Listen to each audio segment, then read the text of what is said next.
गहलोत दो कौड़ी के हैं, फिर हम भी ये बोलेंगे ना। फिर मेरी नज़र में आप निखट्टू निकम्मे हो। राजस्थान की जनता को आह्वान करना चाहती हूँ, कहना चाहती हूँ, भगाइए ऐसे व्यक्ति को जो आपके सिर्फ वोट लेने के बाद खेलता है आपसे, जिसे सिर्फ ट्रांसफ़र पोस्टिंग का पैसा चाहिए, जो सिर्फ मुख्यमंत्री बनने के मारे एक इतने बड़े दिग्गज नेता की बेइज्जती कर रहा है।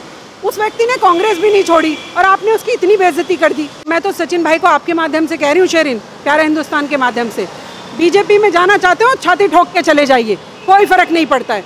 हमें जो पार्टी देश के लिए, जनता के लिए काम करेगी, हम उसके साथ खड़े होंगे। आप सिर्फ अपनी जेबें भरने का काम करेंगे तो सचिन पायलट को भी इनके सारे ना जितने मामले उजागर करने चाहिए, बताना चाहिए कि ये किन किन मामलों में लिप्त हैं और क्या क्या जनता के काम करने नहीं दे रहे। बाहर आना चाहिए सचिन भाई को।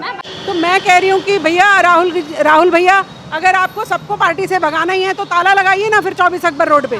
फिर आपको एक एक करके निकालने की, जाने देने की क्या ज़रूरत है? फिर आप ताला लगाओ और अपने घर बैठो और वो कार्यालय हम सबको दे दो, जनता को, गरीबों के काम आएगा। बारिश में कुछ गरीब वहाँ रह लिया करेंगे आराम से, शेरिन। तो राहुल गांधी जी को ना आत्मचिंतन नहीं करती कांग्रेस पार्टी। अब इनको नए गुलाम चाहिए। आप जो अभी कह रही हैं ना कि क्या कहा अभी आपने कहा कि नए युवा नहीं, नए गुलाम। एक तरफ अशोक गहलोत अपनी राजस्थान में सरकार बचाने के लिए प्रपंच खेल रहे हैं, जिसके लिए उन्होंने अपने विधायकों को भी नोटिस भेज दिया। पर जो आज एक बड़ा झटका लगा है गहलोत सरकार के लिए कि अब हाई कोर्ट ने सचिन पायलट को फ्राइडे तक का और भी टाइम दे दिया, तो क्या कहना चाहोगे इस पर? देखिए मैं तो अशोक गहलोत की बातें सुनकर ना शेरिन स्तब्ध रह गई, ये देखकर कि इतना पुराना मंजा हुआ नेता सिर्फ सत्ता का लालची है। आपने उनकी बातें सुनी? सिर्फ पैसे और सत्ता के अलावा आपको जनता से और किसी बात से कोई मतलब नहीं है। और सचिन पायलट को आप क्या कह रहे हैं कि वो दो कौड़ी का बेकार आदमी था, निकम्मा था, निखट्टू था। डिप्टी सीएम क्यों बना रखा था जनाब? अगर निखट्टू था, निकम्मा था, उससे प्रचार क्यों करवा रहे थे फिर आप निखट्टू निकम्मे से? तो मैं बोल रही हूँ कि, और बोल रहे थे गहलोत जी, मैं क्या यहाँ बैंगन बेचने आया हूँ, सब्जी बेचने आया हूँ? ये इतने पुराने दिग्गज नेता के शब्द, शेरिन, शर्म आती है मुझे ऐसे नेता देखकर। क्या पर हम ऐसे नेताओं को वोट दे देकर आ रहे थे इतने साल से, शेरिन? ऐसे नेताओं को हम मुख्यमंत्री बना के बिठा रहे थे, शेरिन। सिर्फ सत्ता के लालची, जनता से कोई लेना देना नहीं। राजेश पायलट के बेटे को कहते हैं, जिन्होंने कांग्रेस की नींव रखवाई है साथ में, उनके बेटे को कहते हैं वो निखट्टू है, निकम्मा है। आप कौन हो? मेरी नज़र में आप निखट्टू निकम्मे हो। गहलोत दो कौड़ी के हैं, फिर हम भी ये बोलेंगे ना। फिर तो मैं बोल रही हूँ कि अगर आपको राजनीति करनी है, करिए, राजनीति ही करने आए हो आप सब, कोई दिक्कत नहीं है। लेकिन जब आपकी पार्टी का बेड़ा गर्क भी हो रखा है, जब आपकी ठंडी सड़क पड़ी है, जब आपका सब कुछ बस्ते में भी बंद पड़ा है, तब भी शर्म नहीं आती आपको? दो लोगों को साथ नहीं लेकर चल सकते हो आप सिर्फ अपने लालच के मारे। और क्या शेरिन, आप इनकी बातें सुनेंगी ना तो पूरे देश की जनता शर्मिंदा हो जाती है, लेकिन इनको शर्म नहीं आती है। पोस्टिंग की वजह से, मेरे कहने से पोस्टिंग हो, उसके कहने से पोस्टिंग ना हो, इस वजह से लड़ते हैं ये नेता। तो ये जो सचिन पायलट और गहलोत का खेल चल रहा है ना, गहलोत तो फेल होंगे ही इसमें, मुझे पूरा यकीन है, क्योंकि हमेशा सच की जीत होती है। और गहलोत का मुखौटा भी सबके सामने आ गया। वो जो भोला भाला बन के इतने साल से उल्लू बना रहे थे सारे जनता को राजस्थान की, आज राजस्थान की जनता ने भी देख लिया कि ये माल कमाने वाला और सिर्फ कुर्सी पे लालच के रूप में बैठने वाला व्यक्ति है। इसको भी वहाँ राजस्थान के लोगों से कोई लेना देना नहीं है।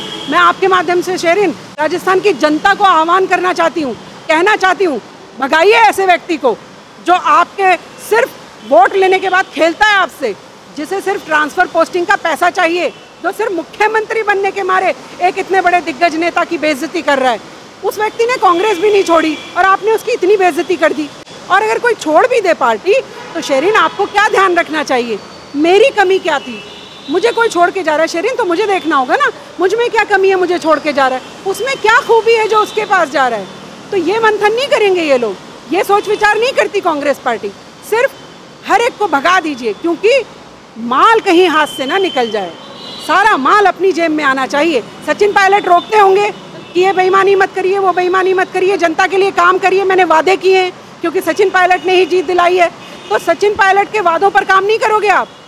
सारे गहलोत का जो नकली मुंह था ना, सबके सामने आ गया है और जनता बहुत जल्द इन्हें बाहर का रास्ता दिखाएगी। और कोर्ट से भी मुझे पूरी उम्मीद है कि माननीय न्यायालय न्याय देगा सचिन पायलट को। मैम, जिस तरीके से एसएचओ विष्णु दत्त ने वहाँ पे आत्महत्या की थी, उन्होंने एक नोटिस भी छोड़ा था जिसके लिए सीबीआई ने जब इंक्वायरी करने के लिए कहा तो उससे अशोक गहलोत सरकार इतनी डर क्यों गई, उसे अनुमति क्यों नहीं दी सीबीआई को जांच करने के लिए?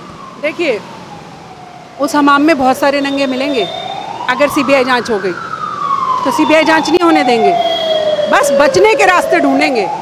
क्या विष्णु दत्त को इंसाफ नहीं मिलना चाहिए? आप बताइए शेरिन, आप और हम सारा, मैं फेसबुक भी देखती हूँ, एक एक व्यक्ति उनके लिए आवाज़ उठा रहा है। आवाज़ किसको उठानी चाहिए? जो वहाँ का मुख्यमंत्री है कि नहीं, निष्पक्षता से जांच होगी और उनको न्याय मिलेगा। लेकिन न्याय नहीं लेने देंगे, क्योंकि कहीं ना कहीं कौन करने वाला है? इनका अपना व्यक्ति। उसको बचाने के चक्कर में पूरा भ्रष्टता फैला देंगे, अपनी सरकार का दुरुपयोग कर लेंगे, कानून का दुरुपयोग कर लेंगे, न्याय नहीं मिलने देंगे किसी व्यक्ति को। तो ऐसे नेताओं की हमें कोई ज़रूरत नहीं है शेरिन। राजस्थान की नहीं, मैं पूरे देश की जनता को कह रही हूँ, जहाँ भी इस तरीके के नेता नजर आए ना, भगाइए उन्हें, मना करिए उन्हें कि हम नहीं आते तुम्हारे पास। उनकी रैलियों में जिंदाबाद लगाने की ज़रूरत नहीं है। और कांग्रेस पार्टी का मुखौटा तो आप देख ही रही है किस तरह से उतरा है सबके सामने। चाइना की बात हो तो राहुल गांधी का मुखौटा उतरता है, राजस्थान की बात हुई तो गहलोत का मुखौटा उतर गया। और सचिन भाई को न्याय मिले, विष्णु दत्त बिश्नोई जी को न्याय मिले, इसके लिए हम भी सरकार से गुहार लगा रहे हैं। केंद्र सरकार ले सकती है फैसला, हम सबकी आवाज़ पर सीबीआई जांच बिठाएं। सीबीआई जांच होनी चाहिए उनकी, और न्याय मिलना चाहिए उनके परिवार को शेरिन, वरना उनका परिवार हाय हाय करता ही रह जाएगा और ये गहलोत जी फिर अपनी दांत गड़ा के कुर्सी पे सिर्फ नोट कमाते रह जाएंगे। अपनी सरकार को बचाने के लिए आज जिस तरीके के वर्ड ये यूज़ कर रहे हैं सचिन पायलट के लिए, इससे कुछ दिन पहले ही सरकार को बचाने के लिए तमाम तरीके की बातें कर रहे थे और ये कह रहे थे कि अगर सचिन पायलट वापस आए तो मैं गले लगा लूंगा। शेरिन, पहले आपको याद है, गले में हाथ, बाहों में बाहें, तब सचिन पायलट निकट्ठू निकम्मा नहीं था। अब आपको बुरा लग रहा है क्योंकि उसने जनता के कामों को कह दिया। कोई नेता, अगर यही प्रॉब्लम है राजनीति में, जो ज़मीनी व्यक्ति है ना, अगर वो ज़मीन पर जनता के लिए कुछ काम करना चाहता है तो ये बड़े नेता करने नहीं देते। आज सचिन पायलट सही की तरफ जा रहे हैं तो ये गहलोत करने नहीं देंगे। और मैं तो सचिन भाई को आपके माध्यम से कह रही हूँ शेरिन, प्यारा हिंदुस्तान के माध्यम से, बीजेपी में जाना चाहते हो छाती ठोक के चले जाइए, कोई फ़र्क नहीं पड़ता है। हमें जो पार्टी देश के लिए, जनता के लिए काम करेगी, हम उसके साथ खड़े होंगे। आप सिर्फ अपनी जेबें भरने का काम करेंगे तो सचिन पायलट को भी इनके सारे ना जितने मामले उजागर करने चाहिए, बताना चाहिए कि ये किन किन मामलों में लिप्त हैं और क्या क्या जनता के काम करने नहीं दे रहे। बाहर आना चाहिए सचिन भाई को। अभी आपने कहा कि अगर सचिन पायलट बीजेपी में जाना चाहते हैं तो वो चले जाएं, तो आप क्या समझते हो कि बीजेपी में जाके सचिन पायलट को क्या क्या फ़ायदे हो सकते हैं? देखिए, फ़ायदा तो उनको खुद देखना पड़ेगा, क्योंकि पॉलिटिकल पार्टीज़ को तो मैं सबको एक ही जैसा मानती हूँ। कोई थोड़ी अच्छी है, कोई थोड़ी कम अच्छी है, और कोई बेड़ागरक की ठंडी सड़क करके बैठी है अपने कर्मों द्वारा। तो कर्म अच्छे हैं अभी बीजेपी के, सारे काम अच्छे कर रहे हैं मोदी जी। तो अगर हम मोदी जी के कंधे से कंधा मिलाकर काम करना चाहें, उसमें कोई बुराई नहीं है, बशर्ते कि वो पार्टी भी जनता के वो काम जो सचिन पायलट भाई जनता को देना चाहते हैं करके वो करने दे, क्योंकि वहाँ भी राजनीति होगी। जब कोई व्यक्ति ज़मीनी होता है ना शेरिन, उसको बहुत मशक्क़त करनी पड़ती है। तो ये सब बिना सोचे एक बार बात करनी चाहिए, क्योंकि देश की जनता भी सचिन भाई को देखना चाहती है। कांग्रेस में तो नहीं देखना चाहती है, तो मैं आपको दावे के साथ बता रही हूँ। हाँ, भारतीय जनता पार्टी के साथ अगर जुड़ना चाहें या अपनी कोई पार्टी बना के काम करना चाहें तो शायद राजस्थान की जनता भी खुश होगी, क्योंकि मैं राजस्थान से बहुत टच में हूँ, मैं बहुत वहाँ काम भी करती हूँ। मैंने जितनी बात करी वहाँ के लोगों से, सब ने कहा अगर नई पार्टी बनाएं या भाजपा में जाएं तो हम साथ हैं, कांग्रेस में अब उनके साथ रहना मुश्किल है। मैम, अभी इससे पहले आपने देखा होगा कि राहुल गांधी बयान देते हैं और ये कहते हैं जिसको पार्टी छोड़नी है वो चला जाए। ज्योतिरादित्य सिंधिया भी एक युवा नेता थे, सचिन पायलट भी युवा हैं, तमाम युवा नेता जो कांग्रेस को छोड़ चुके हैं, उसके बावजूद भी राहुल गांधी ये बोलते हैं कि युवा नेताओं के लिए जगह बनेगी। कौन से युवा नेताओं के लिए जगह बनेगी?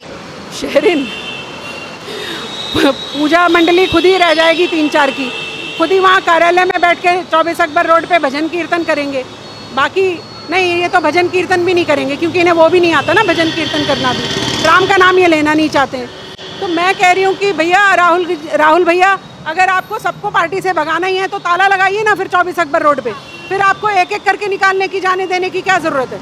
फिर आप ताला लगाओ और अपने घर बैठो, और वो कार्यालय हम सबको दे दो, जनता को, गरीबों के काम आएगा। बारिश में कुछ गरीब वहाँ रह लिया करेंगे आराम से शेरिन। तो राहुल गांधी जी को ना आत्मचिंतन नहीं करती कांग्रेस पार्टी।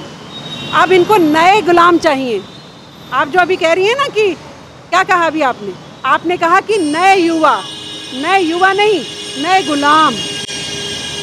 गुलाम पालेंगे अब ये, जो सिर्फ इनकी हाँ में हाँ मिलाएंगे शेरिन, जो ये ना कह सके कि ये जनता का काम कर दो, जो ये कहे वो जो यूपीए के टाइम में आपने भ्रष्टाचार किया था ना, आओ ऐसे भ्रष्टाचार को और अंजाम देने चलते हैं, ये वाले युवाओं की शायद दोबारा से बिल्डिंग खड़ी करेंगे ये राहुल गांधी। शर्म करिए थोड़ी। एक तरफ इन्हीं की आपसी कला की वजह से कांग्रेस के नेता सारे एक के बाद एक छोड़ के चले जा रहे हैं पार्टी को, और उसके बावजूद भी ये बीजेपी पर नाम लगाते हैं और ये कहते हैं कि बीजेपी हमारी सरकार को स्थायी करने के लिए हॉर्स ट्रेडिंग कर रही है। शेरिन, मैं आपके घर में कब घुस सकती हूँ? जब आप अपने घर का दरवाजा, मैंने नॉक किया और आपने दरवाज़ा खोल दिया, तभी मैं आपके घर आ सकती हूँ ना, जब आप कहेंगे आइए। आपने ऐसे कांड ही क्यों कर रखे हैं? आप ऐसे कर्म ही क्यों कर रहे हैं कि आपको छोड़ के दूसरी तो हर एक पार्टी लेने को तैयार रहती है, हर व्यक्ति को स्वागत करते हैं सब लोग एक दूसरे का, और जाना भी चाहिए। कोई एक पार्टी के बंधुआ गुलाम तो है नहीं कि सारी ज़िंदगी तुम्हारा कोई पट्टा लिखवा कर लाएं, कि सारी ज़िंदगी तुम्हारा झंडा उठा के घूमेंगे। तो जिसको जहाँ जो मन होगा वो वहाँ जाएगा, लेकिन तुम्हें छोड़कर क्यों जा रहा है ये सोचिए। आपके कर्म इतने बुरे हैं, भ्रष्टाचारी हैं आप भगवान का नाम नहीं लेना चाहते हैं, आप देश की जनता को कुछ देना नहीं चाहते हैं। कहते हैं ये जो पुल बने ये हमने बनवाए, तो ये भी नहीं बनवाते, मतलब इसका पैसा भी घर में ही रखने वाले थे। कुछ तो देते जनता को, ये हमारा ही तो पैसा है शेरिन, ये हमारा ही तो टैक्स है जो हमें ये सब सड़कें और पानी, हाँ पर हम जो खड़े हैं ना शेरिन, इसका भी टैक्स देते हैं हम लोग। तो फिर हमारे ऊपर कोई एहसान करता है क्या? और हमारी वोट से वो जो मलाईदार कुर्सियों पे बैठ के एयर कंडीशन में मज़े लेते हो, वो क्या शेरिन? वो भी तो याद रखो। तो ये सब याद नहीं है। नई बिल्डिंग शुरू कर रहे हैं नए युवाओं की, नए भ्रष्टाचार की नई अब कोई स्टोरी लिखेंगे। अब जनता लिखने नहीं देगी। आप देख रही हैं जनता कितनी जागरूक है, और शेरिन हर जगह माइक लेकर पहुंच जाती है। तो आप तो वैसे भी नहीं हो सकता कुछ, क्योंकि आप हर जगह भंडा फोड़ कर देंगी। हर जगह हर व्यक्ति को मैं देखती हूँ कितनी मुखरता से बिना डरे हर बात रख देता है। तो आपका भी धन्यवाद शेरिन कि आप मुखरता से जनता को कहने का मौका देती हैं। शायद उन चैनल्स में सारी देश की जनता नहीं बैठ पाती थी, लेकिन आप खुद घूम घूम के पूछ लेती हैं, तो हर व्यक्ति जो दबा कुचला भी था अपने मन की बात बता पाता है आज। तो आप सबका भी शुक्रिया इसलिए मैं अदा करती रहती हूँ। और राहुल गांधी जी को तो कितना भी समझाइए उनको समझ नहीं आएगा। मैं तो बल्कि उनकी स्वास्थ्य के लिए चिंतित हूँ शेरिन। मैंने अभी उनकी फ़ोटो देखी, मैं बहुत चिंतित हूँ उनके स्वास्थ्य के लिए। मैं शेरिन आपके माध्यम से कह रही हूँ, राहुल भाई अपने स्वास्थ्य का ध्यान रखिए। राजनीति तो चलती रहती है, देखा जाएगा सरकार आए ना आए, किसकी आए और आपकी पार्टी रहे ना रहे, लेकिन स्वास्थ्य बेहद ज़रूरी है। राहुल भाई अपने स्वास्थ्य की चिंता करिए, इलाज कराइए।